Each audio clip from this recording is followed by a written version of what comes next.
네, 제가 오늘 간략하게 말씀드리고자 하는 것은 다른 사람의 물건이나 미술 작품 이런 것들을 촬영을 해가지고 NFT 거래소에 올리면 어떻게 되느냐 하는 이런 문제입니다. 지난 영상에서도 간단하게 말씀을 드렸는데요. 다른 사람이 저작권을 가지고 있는 미술 작품을 그 저작권자의 허락 없이 NFT로 제작을 해서 올리면은 저작권 침해가 되는 것은 당연하죠. 이제 그 저작 재산권 중에서도 특히 그 복제권과 전송권이 문제가 될 수 있다 하는 말씀을 드렸습니다. 그런데 이 저작권과 별도로 또 주의해야 할 권리가 있습니다. 바로 소유권이죠. 이 저작권과 소유권은 서로 완전히 별개의 권리입니다. 그런데 그 내용이 비슷하게 중복되는 것이 꽤 있어요. 이 소유권이라는 것은 이제 어떤 물건에 대해서 사용, 수익, 처분을 마음대로 할 수 있는 권리거든요. 그러니까 예를 들어서 제가 이제 어떤 연필을 하나 가지고 있다. 그럼 그것을 제가 마음대로 사용할 수 있는 사용권. 그 다음에 그것을 수익, 즉 남에게 빌려주고 대가를 받는다거나 하는 이렇게 수익을 얻을 수 있는 권리. 그리고 처분, 이 연필을 이제 마음대로 팔아버리거나 또는 폐기해버리거나 이런 처분권. 이렇게 그 소유권은 사용, 수익, 처분을 마음대로 할 수 있는 권리가 이제 소유권이거든요. 그런데 이제 저작권도 그 복제, 공연, 방송, 전시, 배포, 2차적 저작물 작성, 전송 이런 저작권의 내용이 되는 행위들이 일종의 그 사용 수익하고 비슷한 개념이기 때문에 이것이 이제 그 서로 중복되거나 또는 충돌되거나 또는 혼동을 일으킬 수 있는 여지가 많이 있는 거죠. 그리고 이 저작권과 소유권은 별개의 권리이기 때문에 권리자가 다른 경우가 굉장히 많습니다. 그러니까 예를 들어서 제가 어떤 화랑에서 그림을 하나 사왔다. 그럼 그 그림에 대한 소유권은 이제 나에게 속하게 되죠. 내가 그 그림에 대한 소유권자가 됩니다. 그러나 그 그림의 저작권자는 여전히 그 화가이죠. 내가 그림을 사왔지만 그것은 소유권만 내가 구입을 해온 것이지 저작권까지 사온 것은 아니기 때문에 그림을 사오게 되면 소유권자는 나이지만은 그 저작권자는 여전히 화가. 그러니까 이렇게 소유권자와 저작권자가 이제 달라지는 그런 경우가 대부분입니다. 그래서 우리가 어떤 다른 사람의 물건, 다른 사람의 작품 이런 것을 가지고 민팅을 해서 NFT 거래소에 올리거나 아니면 다른 방법으로 활용을 할 때 항상 그 저작권도 조심을 해야 되지만은 또 소유권도 주의를 해야 됩니다. 예를 들어서 어떤 진기한 물건이나 동물 같은 것, 자 이런 것들은 저작물은 아니죠. 물건이나 이제 동물 같은 것. 예를 들어서 자동차라든가 물론 이제 자동차의 경우에는 이제 자동차 디자인이 또 작품이 될 수도 있습니다만 일반적으로 이제 아주 어떤 진기한 그런 또 아주 비싼 그런 슈퍼카가 있다. 이런 물건 또 그리고 아주 예쁜 그런 반려동물 같은 것이 있다.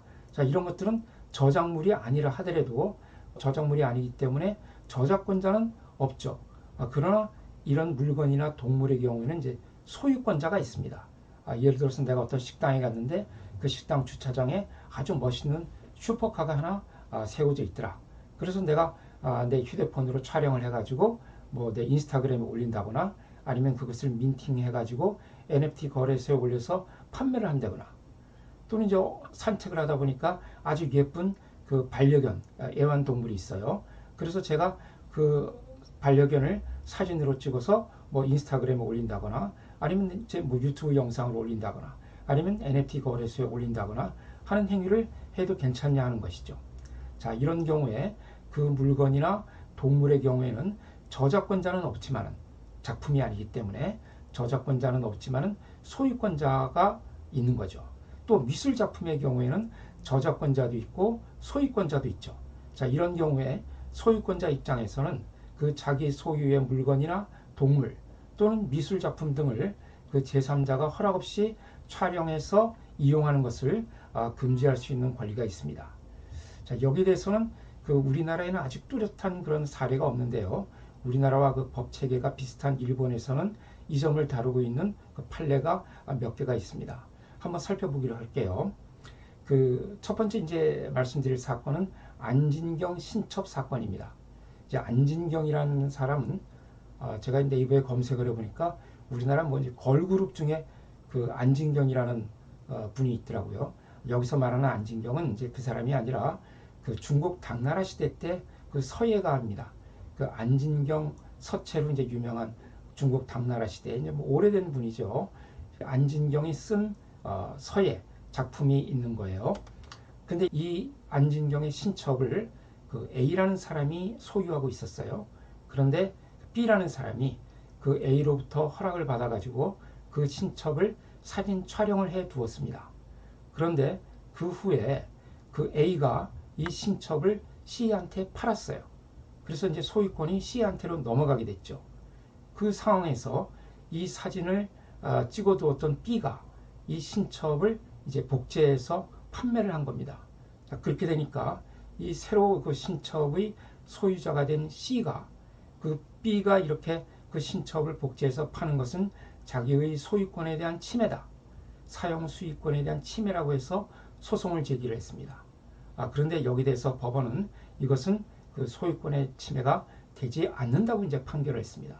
그러면서 이제 어떤 논리를 들었냐 하면은 이 안진경이라는 사람은 이제 뭐 당나라 때 사람이니까 저작권이 이미 뭐 소멸을 했어도 한참 전에 소멸을 한 것이죠. 보호기간이. 그래서 이것은 이제 저작권이 이미 소멸되어 있기 때문에 이 신첩을 이렇게 복제해서 판매하더라도 이것은 아무 문제가 되지 않는다. 이렇게 이제 판결을 했던 거예요. 그런데 그 후에 이 광고용 에드벌룬이라는 이제 사건이 생겼습니다. 이것은 1977년도에 생겼던 사건인데요. 어떤 그 일본의 광고업자가 독일에 주문을 해가지고 아주 진기한 그런 에드벌룬, 광고용 에드벌룬을 하나 제작을 했습니다. 이제 이것을 갖다가 다른 사람한테 광고용으로 빌려주고 이제 수익을 얻을 그런 목적으로 이 광고용 에드벌룬을 이제 제작을 한 것이죠. 그런데 이제 에드벌룬이라는 것이 공중에 떠 있죠. 떠 있다 보니까 누구나 사진을 찍을 수 있게 됐어요. 그런데 어떤 사람이 이 에드벌룬의 소유자의 허락을 받지 않고 이 공중에 떠 있는 에드벌룬을 촬영을 해가지고 그것을 이제 광고에 이용을 한 겁니다. 자, 여기 대해서 이 에드벌룬의 소유자가 이것은 그 에드벌룬 소유권에 대한 침해다. 즉 사용 수익권에 대한 침해라고 소송을 제기했습니다. 마치 보면 이제 좀 아까 있었던 그 안진경의 신첩 사건과 비슷한 것 같죠. 그런데 여기서는 일본 법원이 이것은 그 에드벌룬 소유권에 대한 침해라고 침해가 된다고 이제 판결을 했습니다. 그리고 이제 이 광고용 에드벌룬 사건과 비슷한 사건이 이제 또 생겼는데요. 그 꼬리 긴 닭 사건이라고. 꼬리 긴 닭이라는 것이 이제 여러분들 한번 찾아보세요. 이게 닭은 닭인데 꼬꼬댁하는 닭이죠. 이 닭인데 꼬리가 아주 긴 그런 이제 그 일본에서는 천연 기념물로 지정이 돼 있다 그래요. 제가 사진을 보니까 아주 그 공작새처럼 아주 그 멋있는 꼬리를 가진 그런 닭이더라고요. 예, 이것이 이제 아주 진귀한 동물인데 이 동물 이 꼬리 긴 닭의 소유권자의 허락을 받지 않고 이 꼬리 긴 닭을 허락 없이 사진 촬영을 해가지고 그림 엽서로 만들어서 복제해가지고 판매를 한 사람이 나온 거예요. 그래서 이 사람을 상대로 이 꼬리 긴 닭의 소유자가 이제 그 소송을 제기했습니다. 이 꼬리 긴 닭에 대한 소유권, 즉 사용 수익권을 침해를 했다.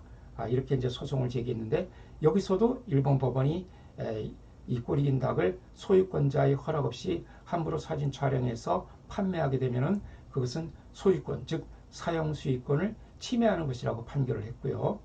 또 그 다음에 크루저, 그 관광용 배, 보트죠. 이 크루저 아주 그 진기하게 생긴 멋있는 그런 크루저를 그 크루저 소유권자의 허락 없이 사진 촬영을 해가지고 선전 광고에 사용한 것, 이것도 역시 소유권에 대한 침해라고 했습니다. 자, 그러면 안진경의 신첩 사건과 그 다음에 이제 광고용 에드벌룬 또 그 꼬리 긴 닭 사건, 크루저 사진 사건, 요거는 좀 이제 결론이 달라졌죠. 네, 근데 자세히 보면 결론이 다르다고 볼 수가 없습니다.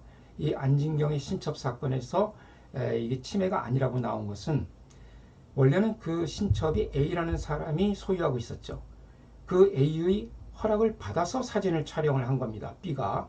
그런데 그 후에 소유자가 이제 C로 바뀐 거죠. C가 새로운 소유자가 된 사람이 이 B를 상대로 해서 그 신첩을 복제해서 판매하지 못하도록 이렇게 이제 청구를 한 것이죠. 그런데 B는 이것을 그 신첩을 그냥 허락 없이 자기가 소유권자의 허락 없이 그냥 촬영한 것이 아니라 소유자의 허락을 받고 촬영을 했는데 그 후에 소유자가 바뀐 사례이죠. 자, 이렇기 때문에 이 경우에는 그 안진경 신첩 사건에서는 소유권의 침해도 되지 않는다고 사실은 볼 수 있었던 사건입니다. 그러니까 결과적으로 본다면은 중요한 것은 결국 소유권자의 허락을 받았느냐 안 받느냐 이것이 중요한 것인 거죠. 그러니까 소유권자의 허락을 받지 않고 어떤 물건이나 동물 같은 것을 촬영을 해서 이용을 하게 되면은 그것은 소유권자에 대한 권리를 침해할 수가 있다. 만약 그것이 미술 작품이라 그러면 소유권자의 허락도 받아야 되고 또 작가, 화가의 허락도 받아야 되는 것이죠. 화가는 저작권을 갖고 있고요. 소유자는 이제 소유권을 갖고 있고 이 양쪽의 허락을 모두 받아야 된다는 것입니다. 자, 우리 홍익대학교에 그 이중섭 화가의 흰소라는 작품이 우리 홍익대학교 박물관에 소장이 되어 있습니다. 홍익대학교가 이제 소유권자죠.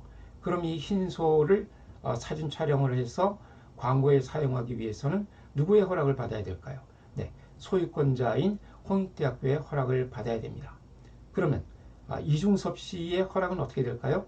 이중섭 씨도 물론 저작권을 갖고 있습니다만은 이제 그분은 사망을 했고 또 사망한 지 이제 70년이 지나서 보호기간이 이제 소멸을 했다고 해요. 그렇기 때문에 만약에 이제 그 70년이 지나지 않았다고 하면은 그 이중섭 씨의 유족의 허락도 받아야 되는 것이죠. 유족은 저작권을 갖고 있고요. 홍익대학은 소유권을 갖고 있고. 네. 제가 일본에 갔을 때 느낀 건데요. 제가 이제 2005년도인가에 그때 일본 동경대학에서 그 교환 교수로 잠시 있었던 적이 있는데 그때 제가 있던 숙소의 근처에 보면은 아주 그 멋있는 집이 하나 있었어요. 그런데 그 집 앞에 이렇게 써 있더라고요. 이 근처에서 촬영을 하는 것은 소유권자의 허락을 받아야 된다. 소유권자의 허락 없이 집주인의 허락 없이 함부로 이 근처에서 사진 촬영을 하게 되면은 그것은 이제 불법 행위가 될 수가 있다. 이런 이제 경고문을 써놓은 것을 본 적이 있습니다. 자, 이제 이렇게 어떤 이제 물건이나 동물 이런 것들을 사진 촬영이나 기타의 방법으로 사용하기 위해서는 소유권자의 허락을 받아야 된다는 점을 알아주셔야 될 것 같습니다.